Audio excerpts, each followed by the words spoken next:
Hello, everyone. Thanks for joining. My name is Gema, and I am the European Field Application Scientist at Mission Bio. Today, I'm going to be showing you multi-omics somatic mutation, copy number variation, and protein sequencing from thousands of single cells. First, we will see why single-cell DNA is important, also an overview of the Tapestri platform, and then I'll show you a couple of publications. One is in therapeutic resistance to a targeted therapy, and the second one is genotype and phenotype in AML patient samples. So we know that cancer is very heterogeneous, and within a cancer mass, there are often found different populations, which might be defined by different somatic mutations or copy number changes. So at Mission Bio with the Tapestri platform, we can tell you the exact clonal composition of your cancer sample as we detect these somatic mutations, and we tell you whether they co-occur or they are in different cells. On top of this DNA information, we also provide protein expression markers in a multi-omic fashion, and that is what I will show you in this presentation. How do we achieve single-cell resolution? So unlike bulk, which is a population-based analysis, and you get via allele frequency averages of the mutations, with the Tapestri platform, we barcode each and every single cell up front of the sequencing platform. So then we tell you which mutations are present at a single cell level. Another advantage of the single cell is that you detect very rare populations, which represent a very small percentage, and they are often missed by bulk. You can also see the co-occurrence of the mutations and also the zygosity. This is a very powerful figure from a review from Dr. Nick Navins and MD Anderson. They talk about all different single-cell technologies. They talk about RNA, ATAC-seq, and the Tapestri platform from DNA. And this is what they use the DNA single-cell information for in their own cancer research. So as you can see, as you can determine the clonal structure, that is super useful for cancer research, as well as clonal lineages, so you know in which order the mutations are acquired, and you can determine very interesting phylogenetic trees. You can also follow the tumor evolution as you see the different populations at different time points, for instance, in the context of minimal residual disease, as well as determine the co-occurrence of the mutations, mutually exclusive mutations, and also heterozygous and homozygous clones. With the Tapestri platform, you can do all of that and even more, as we now provide DNA plus protein profile from the same cell. So we are an amplicon-based company, so the technology is targeted. This means that if you are interested in a custom panel, you could do as many amplicons as 1,000 with a minimum of 20. We just determine SNV and indel detection across hundreds of targeted loci. In terms of the copy number, you could do gene level, exon level, chromosome arm, or even whole chromosome. That would all depend on the regions you are interested in.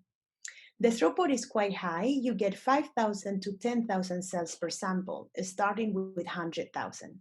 And the sensitivity is also excellent. You get down to 0.1%, allowing you to detect very rare clones. This is when you analyze a single time point. But if you analyze multiple time points, such as diagnosis, remission, relapse, if you determine an interesting mutation in either of the diagnosis or relapse time point, that will show up at the remission, even if that represents a couple of cells, hence probably less than 0.1%. In terms of the content, we have some catalog panels, which I will show you during this presentation, but we also have an excellent option for custom panels. In terms of tissue type, we are pretty much compatible with many or any tissue types. For hematological malignancies, you can work with PBMCs, you can work with bone marrow, frozen and fresh, and even alcohol fixed. For solid tissue, you can work with whole cells and also extracted nuclei, so fresh frozen. Which we haven't validated yet is FFPE. In terms of different samples, we have worked with colorectal, breast, brain. So if you are specifically interested in solid tissue, we can provide you all of that information. In terms of the solution, we offer an end-to-end solution. So we have our assays, which will allow you to get from the single cells to the libraries. We have an instrument to run disposable microfluidics cartridges, benchtop, easy to use. And we also have very intuitive analysis solution, different software packages. You don't have to be an expert bioinformatician to use these. And also they are included in the price of the reagent, which means that you don't have to pay extra to do your bioinformatic analysis. The workflow integrates very seamlessly with an existing Illumina NGS workflow. So you get from cells in suspension or isolated nuclei all the way to library prep in 1.5 days. And after you have your libraries, you sequence them, and once you get the raw data, you can use our software solutions to analyze it.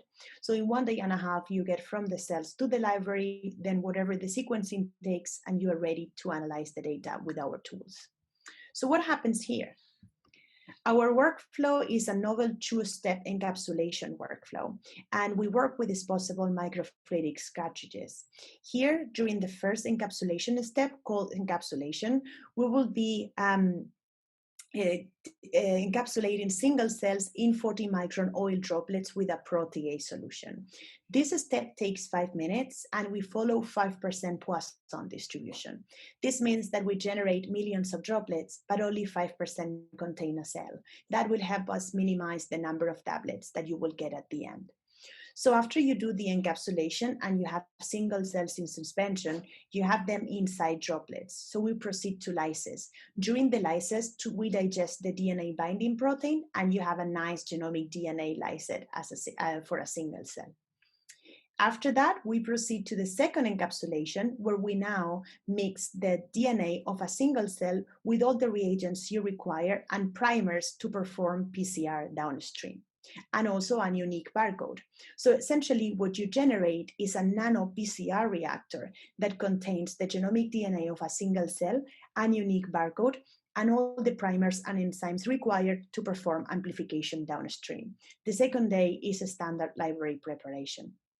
As I said at the beginning, we now provide DNA plus protein simultaneous detection at a single cell level. So for that, the workflow is exactly what I just described, but you have an additional staining process upstream where you label your cells with antibody oligoconjugates. So once you have your cell labeled with antibodies that goes through the Tapestri platform, it digests, but the DNA tag for whatever antibodies you have will remain. And then with the specific primers, we will amplify it with exactly the same barcode. This will allow you to detect DNA and protein simultaneously from the same cell, thanks to the unique barcode. Let's move on to the DNA content of the panels. As I said, we are a targeted approach, so we have different panels already available. For DNA, we have 13 pre-designed panels and 1 pre-designed protein panel. For solid tissue, we have 12 pre-designed panels and also an universal nuclei isolation protocol. As we have very good resolution at a single cell level, we are not only doing cancer samples, we have also explored the CRISPR-Cas and gene editing world. And for that, we will just be able to create whatever custom panel you require with our custom panel solutions. As I said, they could be between 20 to 1,000 amplicons, and we are compatible with human, and now we also support mouse. These are other examples of other panels that we offer. As you can see, there are so many indications, but if your indication of interest doesn't happen to be included in this list, that's fine, because we can generate a custom panel for you. Let's just move on to real data and start with a first publication in resistance to targeted therapy. This publication is from Cagios. This is a pharmaceutical company from America, and they developed a drug called lvosidenib against IDH1 mutations. So they described that IDH1 mutations occur in 6 to 10% of patients with AML. And this drug, it is proven to be effective for refractory AML. So this is a follow-up study in 174 patients to assess the molecular mechanisms of this resistance. So at the single cell level, you would like to see the clonal architecture underlying this disease, and also how the dynamics change between baseline and relapse. So let me just show you this snapshot. This is still bulk sequencing data, where they ranked the 174 patients based on response to therapy. Here on the left, you have the clinical remission, then clinical remission or responders, all the way to non-responders. So all the genes that were assessed are ranked from top to bottom, bucketed based on the pathways where they take part on. And you can see as well the percentage of the mutations. You see that IDH1 mutation is present in all the patients as they are assessing the resistance to a therapy against IDH1. You can see as well that the non-responder bucket is the larger bucket where more signal genes are also present. So these signal genes play or may play a major role in the resistance to this therapy.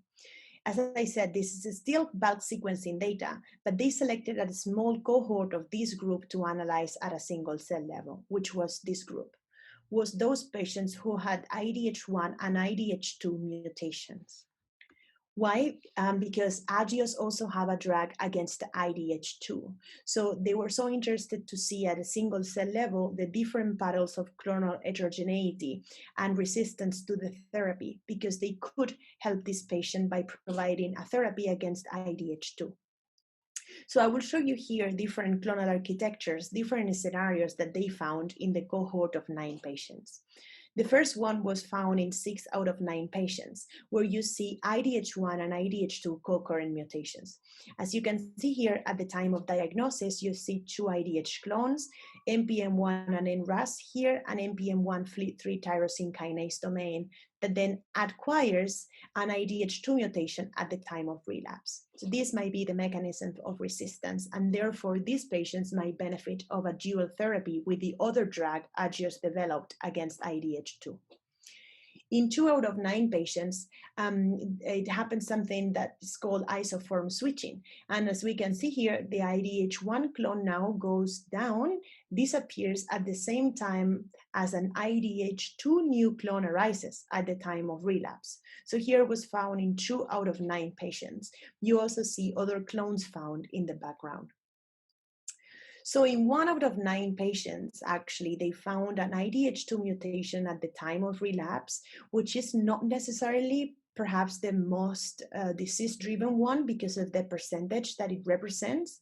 And there are another 2 IDH1 and RAS and IDH1 ASXL1 double mutants expanding at this point.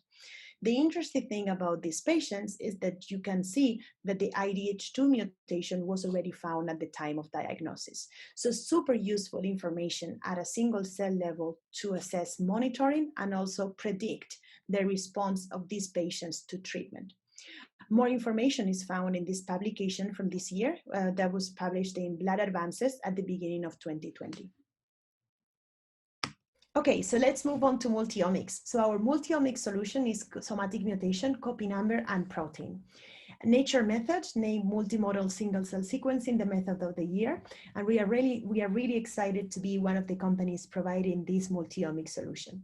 So before I move on to the protein, let me just spend 1 minute in showing you what the copy number solution of Mission Bio is like.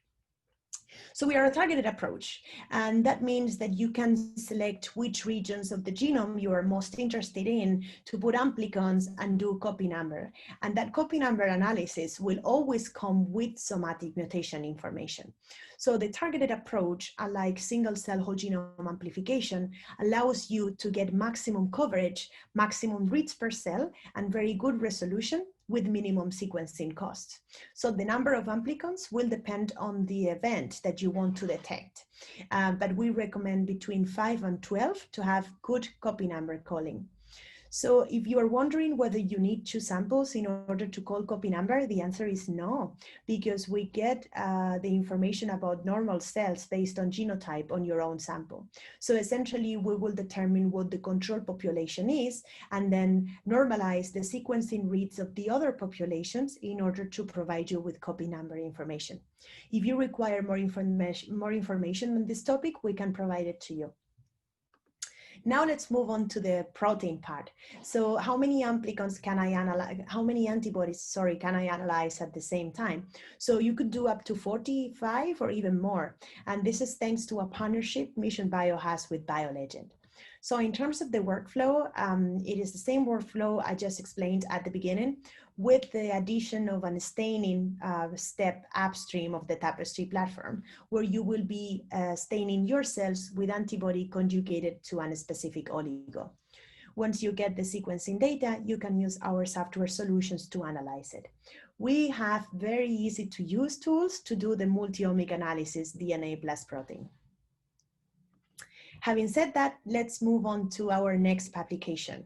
This is a very exciting publication which was out in Nature at the end of October 2020. This is from Dr. Ross Levine at Memorial Sloan Kettering Cancer Center. This is the first time that Genotype and Phenotype is published from exactly the same cell in AML samples. And I'm very excited to show it to you today. So this is a total of 127 patients and 700,000 cells. The background of the study is they determined that the stem cells acquire different mutations in AML at different time points, and it is very heterogeneous. They want to know exactly in which order these mutations are acquired, and whether the different clones that we find in AML or different myeloid malignancies correlate in any way with different protein expression profiles. And let me show you this figure, which is super powerful. There is a lot of information in a single figure. Here you can see the percentage of mutant patients in the cohort of 123 patients, all the genes that they assessed at the same time, also the diagnosis and the type of disease, and the different alternations. They don't only analyze AML, they also analyzed clonal hematopoiesis, MPM, and different severity stages of the AML disease. And DTAA, DNT3A, TET2, ASXL1, IDH1, plus RAS, plus FLT3, and FLT3 and RAS. So something that they describe is the number of mutations increases as the severity of the disease increases. Same happens with the number of clones. Number of clones increases as the severity of the disease also increases. So you would expect to see more clones and more mutations in severe AML cases. They also studied the phylogeny, and as you can see here, the three different examples. This is clonal hematopoiesis and 2 AML samples. And you can see the phylogenetic trees. So the fact that we provide homozygous information was very interesting, as they had to rewrite the bioinformatics code to take into account homozygous clones. So you can see here, the larger the circle, the larger the percentage of the population in the sample. So for clonal hematopoiesis samples, the majority of the cells are wild type, and then there are single clones, which are very small. For AML, the situation changes. Here you can see that the mutations, so they describe that the mutations in epigenetic regulators, such as DNT3A or IDH1 and 2, happens earlier than the mutations in signaling genes, such as NRAS or FLT3. You can see as well that the acquisition of NPM1 by this specific clone might be conferring an advantage to proliferate more. As you can see, this percentage of the clone represents almost the total population, or 80% of the population. So this NPM1 mutation might be given a special advantage to this specific population. You can see as well homozygous clones here. They also describe that NRAS and FLT3 do not happen to co-occur. So either you see NRAS mutants or FLT3 mutants, which is also really interesting to see at a single cell level. So of course, after they defined all of this from the DNA part, now they wanted to see if there is any correlation with protein markers. So on the left, you have the clonal type of all the different populations that were determined. And here is an example. You have the DNT3A and RAS clone correlating with high expression of CD11B, unlike DNT3A FLT3 clones, which do not correlate with high expression of CD11B. This was also done for different protein markers, as you can see here below. So first, based on the DNA, you see the different mutations that were encountered and also the clones. Orange means heterozygous, red homozygous, and beige wild type. So you see that DNT3A single clone correlates with higher expression of CD34. This is the legend. So the purple, it gets the higher the expression, and the greenery gets the lower the expression. So DNT3A single clone correlates with high expression of CD34, and DNT3A plus FLT3 clones correlates with high CD38 but low CD34. You can see the same as well for the other clones that were described. This pattern, this graph also shows us the exclusivity of the NRAS mutation. So either you have one or the other, but they do not co-occur. So very interesting figure to see for the first time at the same time how the genotype can correlate with different phenotypes. And if you are wondering how well this correlates with flow cytometry, we have done internal experiments where we see a very, very nice correlation of the multi-omics DNA plus protein versus flow cytometry. So just to finish off the highlights of the Tapestri platform, this is the one and only platform that can determine phenotype and genotype. It's being validated on cell lines and blood cancer samples. And we do DNA plus protein, which means somatic mutations, insertion, deletions, and copy number plus protein expression profiles. And it just adds a single staining step up front of the Tapestri platform where we combine your cells with antibody oligoconjugates. So essentially, you can get all the information from genotypes to phenotype. So I hope you find that interesting. I'd like to thank you for your attention and see if you have any questions. Thank you.